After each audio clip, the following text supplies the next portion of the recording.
Carson Palmer, 20th anniversary of you getting taken #1 overall. Of course, a former Heisman Trophy winner as well.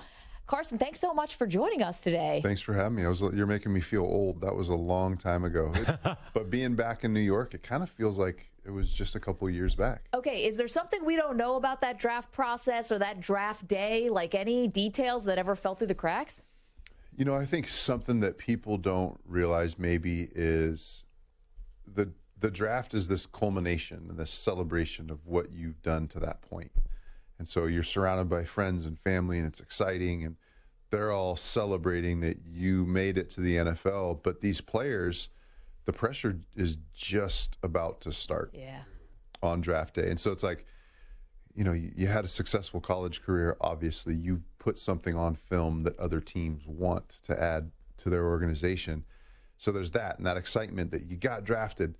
But really, you're starting a whole new career, and it's the hardest career there is. It is so much more challenging than going from junior high to college, from junior high to high school and high school to college. You're now going from college to the best of the best. And some of these guys are grown men with kids and families, and everything is on the line. And so you're coming from, you know, a really good quality of football into the best of the best, and everybody around you on draft day is so excited and happy for you, and you're like, hold on, guys, I haven't really made it yet. I haven't even played a game, and now I have to go to a new organization, a new fan base, a new locker room, a new offense or defensive system. Like, everything is so new and such a huge challenge that as you're being patted on the back and high-fived and celebrating, you're kind of like, everybody relax. Mom, Dad, you know, I'm getting ready to start a whole new career, and it's really just beginning. Carson, I'm looking back at your draft, and it started at noon on April 2nd. So the draft is different now, right? Mm-hmm. Was it? I know you've seen the last few drafts on TV and all the crowds and everything.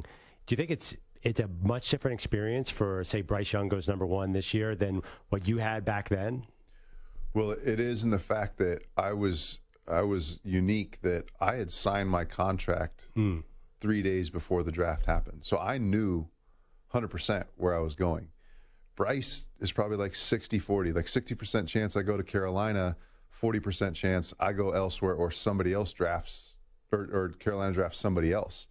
So I knew where I was going. I wasn't in that green room pre-draft sweating and nervous and am I going to Florida or California or name a state, Illinois, like there's a lot of guys, unknowns. And I knew I'd already been there. I'd already done my pre-draft press conference. I'd signed the contract. So I was an outlier in that sense. But just the excitement for these guys, I mean, I kind of was a little bit jealous, to be honest. I was like, man, I already know where I'm going. I was in the city 2 nights ago. I was already meeting with a realtor trying to figure out where to live. And now I'm, in the green room with all these guys that are so nervous, and they could be living in Detroit or they could be living in Houston. Or like, you don't know. You don't know what uniform, you know what colors, what fan base you're going to be playing for. And I kind of was a little jealous of that excitement because there was none of that excitement. I knew where I was going. In fact, I got booed because Commissioner Tagliabue came out and he said, "Welcome to the 2003 NFL Draft. The Cincinnati Bengals are on the clock," and turns around and walks away. Yeah. And the clock starts, and all of Radio City, I think it was Radio City Music Hall back then, erupts in boos because they'd all been watching the ticker and knew that I was already. They don't want to wait. They don't want to wait. Yeah. Who's number 2? Who's Detroit taking? And so I was like, man, this is off to a bad start. No, it's okay. In New York, everyone gets booed. You should know that. That is not personal to you. Carson Palmer is here in our studio on behalf of Level Select OTC, which we'll get to in just a second. By the way, it wasn't even at Radio City yet. It was a theater at MSG, which I did a few drafts in. Yeah. Okay. It's an even smaller room.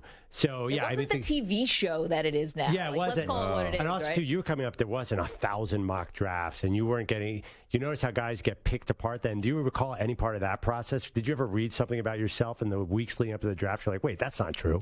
Well, and there was also the red carpet now. Yeah. There's like picking apart their outfits and their jewelry. Like, we didn't have a red carpet. We all came from whatever hotel. We were on the same bus. We all went into the green room, and that was it. It's a production now. But I do remember the draft process. I mean, as soon as my senior season at USC had gone well, where they were saying I was being told I was going to be the #1 pick, and I don't even think the NFL season had played out yet to know that the Bengals were picking first. And so I was meeting with agents, and then I settled on an agent, hired this guy named Dave Dunn with Athletes First, who was my agent my whole career, amazing agent. And he was like, he's like, here's what's going to happen. These first 2 weeks, here's how this is going to go. Then he gets to a certain, and we're looking at a schedule, a timeline. And he goes, these weeks, these are when, this is like at this point in the year, this is like a month out. So he's predicting a month out. He goes, this is in a month, they're going to start saying that this is wrong with you, this is wrong with you, and so-and-so's the number one pick, and now you're going to be the fourth quarterback taken. And I remember looking at Dave like, what? Yeah. How do you know what's going to be said? And sure enough, like time goes by, I'm training, I'm getting ready for the combine comes and goes, I'm getting ready for the draft. And then all of a sudden, at that point on the schedule where he said, all of a sudden, Kyle Bowler, who was the Cal quarterback, was going to be the number one pick, and I was going to fall to the whatever in the first. Like, he was spot on. It's just, it's a certain amount of news starts coming out. At some point, they got to say something negative. They got to have something negative, and they're not looking in Bryce Young's game for positives. All the positives jump out at you. They're turning over stones. They're calling, the pastor at his church in junior high. They're calling his history teacher in seventh. They're turning over. They're looking for dirt. They're looking for mud, as they should be. I mean, they're about to invest the future of their franchise. They want to know the good, but they want to find out the bad. They want to know what might come up. What issues do we, may have in our future? And so that's kind of the process that's already come and gone. And I think Bryce, from everything I heard, I think he got through that vetting process without any blemishes. It's just his size. That's the only thing. His character, his game. Nobody ever pokes a hole in that, Carson. But you're like the picture perfect in terms of like height and stature of a quarterback. He is, going up against something else. You think it is? It's a concern. I mean, I've spent some time around him. He is everything you'd expect. I've been around his parents, awesome parents. He's got a great supporting cast. He is 6 foot maybe, and he is maybe 205 pounds. And I remember watching his, the last time he got beat by Georgia, he was getting knocked around and he was tough and he popped right back up, but he was getting hit by future first round picks and so, guys that he's going to be playing with, that'll be his peers going forward. And he jumped right back up. But when you watch that film, he gets bounced around. He does not have the Will Levis, the Richardson, even CJ Stroud's got more girth, more size, more weight. That is a concern, but the film does not lie. I mean, he is accurate. He throws on time. As small as he is, he's tough. But when you're 22, it's easy to jump back up. When you're 32, when you're 36, when you're 30, you look at some of these older quarterbacks and the success they're having, they're not frail, small guys. Aaron Rodgers is not 6 foot, 200 pounds. Tom Brady was not 5'11", 190. Like, these are big guys that can take blows. The best and biggest ability you can have as a quarterback is your availability and your durability. And you're not available unless you're durable. He's proven to this point, he hasn't played that long, but he's been durable in the SEC. But at some point, when you are only 6 foot, and at some point when you are only 200 and maybe 5 pounds, that's going to take its toll on you and unfortunately the organization as you get up there in years. Talking to Carson Palmer, former #1 overall pick. Now, Carson, when you were drafted, tall quarterbacks would go higher. It was just a rule. You're 6'5". Now, lately, we've had a lot of short quarterbacks. But aside from durability, just logistically playing quarterback, is there anything that a 6'5" quarterback has an advantage of maybe getting passes blocked down or seeing lanes that a 5'10" guy is going to have to do differently? 100%. Both of those things. Balls getting knocked down at the line of scrimmage and being able to see through your offense and defensive line that's in front of you. I mean, I trained with Drew Brees a bunch in the off seasons, and I never understood how he did it from down there. Because I had a tough time. I'm all of 6'5", and I had a tough time where I was getting ready to let one rip, and I just couldn't quite see through the two helmets that were in front of me. That both, that offensive line and that defensive tackle are 6'6" or 6'7". If you're sub 6'2", 6'3", I don't know how some of these guys do it. And Drew's an outlier, maybe one of the best to ever play the position. But if you look at the last couple of years and some of these smaller quarterbacks that aren't as big, the Kyler Murrays, Russell Wilson struggled. Tua, Lamar Jackson's not 6'4". I mean, these are great players. There's no doubt. But it's not, he's 6 foot. It's in the books. He's going to be a great player. There is enough bad play or inconsistent play by those guys or injuries by those guys I just mentioned that make you go, hold on now. Bryce is 6 foot, 205. And again, I mean, I don't want to take anything away from Russell's success, but Russell struggled this year to see. He doesn't quite have the same explosiveness to get outside the pocket that he did his first couple of years. He's going to have to win the game in the pocket, and it is tough. If you're not above 6'2", 6'3", and you're having to move in the pocket to see through lanes, because you can't grow in the pocket. You can't just magically get up above those helmets and see what's going on down the field. We're starting to see a drop-off in some of those shorter guys play. We're starting to see some injuries start to pick up a little bit. And at the end of the day, like I said, if you're not durable and available and you're on the sidelines and you're getting paid X amount of dollars and taking up a big chunk of the salary cap, and now they're putting in your backup who's not getting paid that kind of money, and your team is susceptible to losing because you're not on the field. What was a specialty to Drew Brees? Is there anything that Bryce Young can learn from Drew Brees' tape to make up for it? Because he did it for a long time. Man, he was unbelievable. I think he holds just about every passing category there is. Sometimes God just made him different. Drew was built different. I mean, the way he focused, the way he trained, the way he studied, there was. I would watch him play, especially against Seattle. He kept seeing Seattle in the playoffs, and when the Legion of Boom was there, Pete Carroll's first couple of years, Russell's early years, and there were just times he would see something on defense and he wouldn't throw a ball, and I'm sitting there watching on film, like, I know he can't see over Terron Armstead, his left tackle, and over, Cliff Averill, who's the pass rusher, and he just had this like sixth sense where I know where he's staying in the pocket. I know he's trying to throw a comeback to his left, and I know the left tackle's in his way, and he just had an ability where the ball would get pulled down and not thrown because Cam Chancellor was waiting in that window to pick it off. Yeah. There was just something special about Drew. Had he been 6'4", would he have been that much greater of a player? No, he was one of the best to ever do it. And how he made it work in his frame and with that size, it still blows my mind. But I don't know if there'll be another Drew Brees. Carson Palmer is here with us in studio on behalf of Level Select OTC. It's a plant-based pain relief brand. How much pain are you walking around with nowadays? None right now. Yeah. I brought my Level Select OTC to New York with me. It's something I use every day. I've got numerous issues, neck, back, knees, had surgeries, all kinds of bumps and bruises from playing in the league for a long time. And I still want to coach my kids. I still chase them. I still like being outside and being adventurous and staying active. And it's something that helps me stay active on a daily basis. You can find it in CVS. You can find Level Select on Amazon. You can go to levelselect.com. In the promo code, type Carson20, and you get 20% off your entire cart. As your 20th anniversary of going #1 overall, Level Select OTC.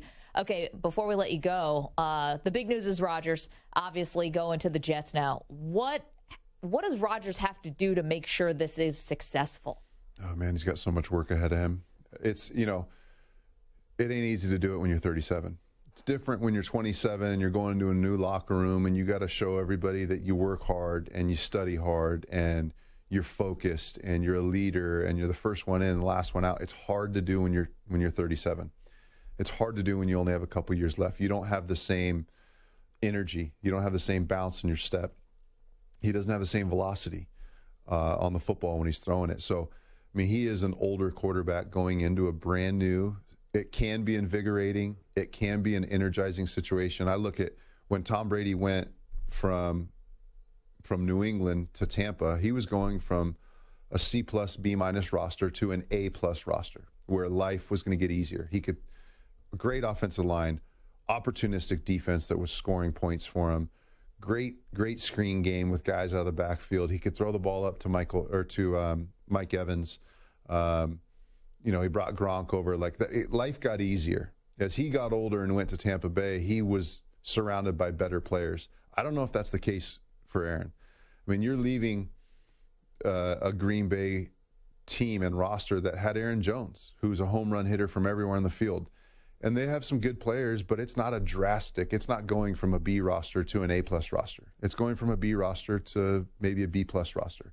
There is not a bunch of Pro Bowlers, Mike Evans, Devin White Tom was going from a good situation to a great situation. This is good to good, and maybe organizationally bad. I mean, over the years, the New York Jets have not been a pristine front office. They have had issues. Green Bay is as good as it gets from an organizational standpoint. You don't have an owner with a hammer going his way or the highway. I think Aaron's got his work cut out for him. He's going from, a situation where he had Mike McCarthy, who is a offensive-minded, quarterback-friendly head coach, then to LaFleur, who is an offensive-minded, very quarterback-friendly head coach, because he had to just massage the ego of Aaron because he was younger than him. Now you're going to a defensive-minded head coach who's a hard-nosed, hardcore defensive. Everything is – it is not an easy transition. You're going from a really small market to a really big market. There's expectations. There's certain things that come with that. Back to Tom again. He went from cold turf practice to warm Augusta-like golf course conditions. I did the same thing. I went from Cincinnati to Arizona. I got to Arizona, and I was practicing on grass every day, and the grass was perfect, and it was fast, and I had athletes around me. That was an easier transition for Tom to go from New England to Tampa, much easier than Aaron's situation going from Green Bay to the New York Jets. Before we let you go, Cincinnati, do you think Joe Burrow will resign there, and it's going to be record-setting? I think yes and yes. I think he was paying attention to the last two off seasons more than any Bengal fan was. They got to the Super Bowl. They got beat because their offensive linemen couldn't hold up. The organization did not say, hey, better luck next year. We'll go back. Let's do it again. They went and tore up that offensive line. They replaced 60% of it. They pulled out the checkbook in free agency. They spent in free agency to protect Joe. The year prior, they went out and spent a bunch of money on the defensive secondary. So they have done things that are very unorthodox of their organization, which is attack free agency period. They attacked the last two free agency periods to Joe's benefit. They fortified that group in front of him. They proved to him, more importantly, they proved to him, we're willing to go after a Super Bowl. We're willing to spend. He's the next piece in the puzzle, and then Jamar, and then T. Higgins' situation needs to get figured out. But I think from Joe's perspective, he could not be happier at the last two outcomes of what they did in free agency, because they broke the bank. They opened up the checkbook. They spent. They rebuilt that offensive line, which is obviously important to the quarterback. Different from when you were there. Different from the last 4 decades. I mean, they have been uninvolved in free agency until 2 years ago, 3 years ago. I mean, they really have not done anything in free agency. They were homegrown approach. We're going to draft well. We're going to develop our draft picks. They've gone outside the box. They've done something they haven't ever done before, and they're looking at their situation like, man, Pittsburgh's down. Baltimore's got a bunch of issues. They're down. Those are the two NFC North. Those two teams are consistently in the playoffs. They're both in turmoil. They don't quite have their quarterback or know if they have their quarterback in Pittsburgh. And Baltimore, we don't know what's going to happen with Lamar. So they're looking at this opportunity. They're striking while the iron's hot. They're opening up that checkbook, like we said, and it's exciting to see if you're a Bengals fan. Carson, can't tell you how much we appreciate this. No, it's a busy time of year for you. Again, Level Select OTC. That's what it's all about today, and 20% off if you put Carson20 when you go search it out on the web. Thank you so much. Thank you. Appreciate Thanks it. For having me.